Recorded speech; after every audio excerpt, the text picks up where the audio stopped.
চকরিয়া উপজেলার মাতামুহুরী ব্রিজ সংলগ্ন দক্ষিণে সিদ্দিক ফিলিং স্টেশন মহাসড়কের পাশ থেকে কাকারা শাকিল মোহাম্মদ চর হাজিয়া রোডের দিঘির পাড় টপটপ গ্যারেজের মালিক ব্যবসায়ী গিয়াস উদ্দিনকে অপহরণ করে কুপিয়ে হত্যা করেছে দুর্বৃত্তরা। 27 সেপ্টেম্বর শুক্রবার বিকেলের দিকে এই ঘটনা ঘটে। প্রত্যক্ষদর্শী মিন্টু জানান, আমি আর গিয়াস মোটর সাইকেলে করে যাওয়ার পথে একটি প্রাইভেট কারে করে 4 থেকে 5 জন এসে আমাদের মোটর সাইকেল আটকিয়ে গিয়াসকে বেধড়ক আঘাত করে তাকে গাড়িতে তুলে নিয়ে যায়। পরে তাকে হত্যা করে লাশ চকরিয়া মহাসড়কের পাশে সিদ্দিক পেট্রোল পাম্প সংলগ্ন এলাকা ফেলে তারা পালিয়ে যায়। গাড়িতে তিনি চট্টগ্রামের শীর্ষ গৌরচর ডাকাত অস্ত্র ও ইয়াবা ব্যবসায়ী তৌহিদকে দেখতে পাওয়ার কথা জানান।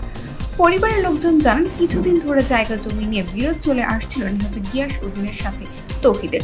তার সূত্র ধরে তাকে এই নির্মম হত্যা করা হয়েছে বলে ধারণা করছেন তারা। ঘটনার সত্যতা নিশ্চিত করে চকরিয়া থানার ভারপ্রাপ্ত কর্মকর্তা তৌহিদুল আনোয়ার জানান, হত্যাকাণ্ডের খবর পেয়ে আমরা সাথে সাথে চকরিয়া থানার পুলিশ ঘটনাস্থলে পৌঁছায়। ঘটনাস্থল থেকে নিহতের লাশ উদ্ধার করে ময়নাতদন্তের জন্য লাশ কক্সবাজার মর্গে পাঠানো হয়েছে।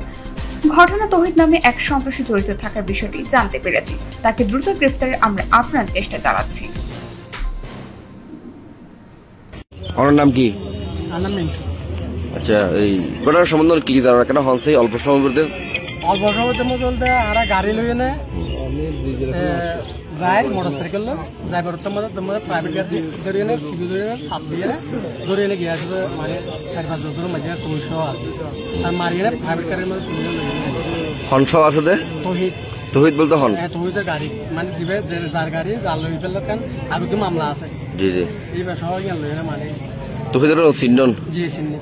তহিদের বাড়ি হলে যে এখানে গ্যাস ভাইয়ের লাশ সিদ্দিক পেট্রোল পাশে পাওয়া গেছে, এই বিষয়ে আপনি কি জানেন?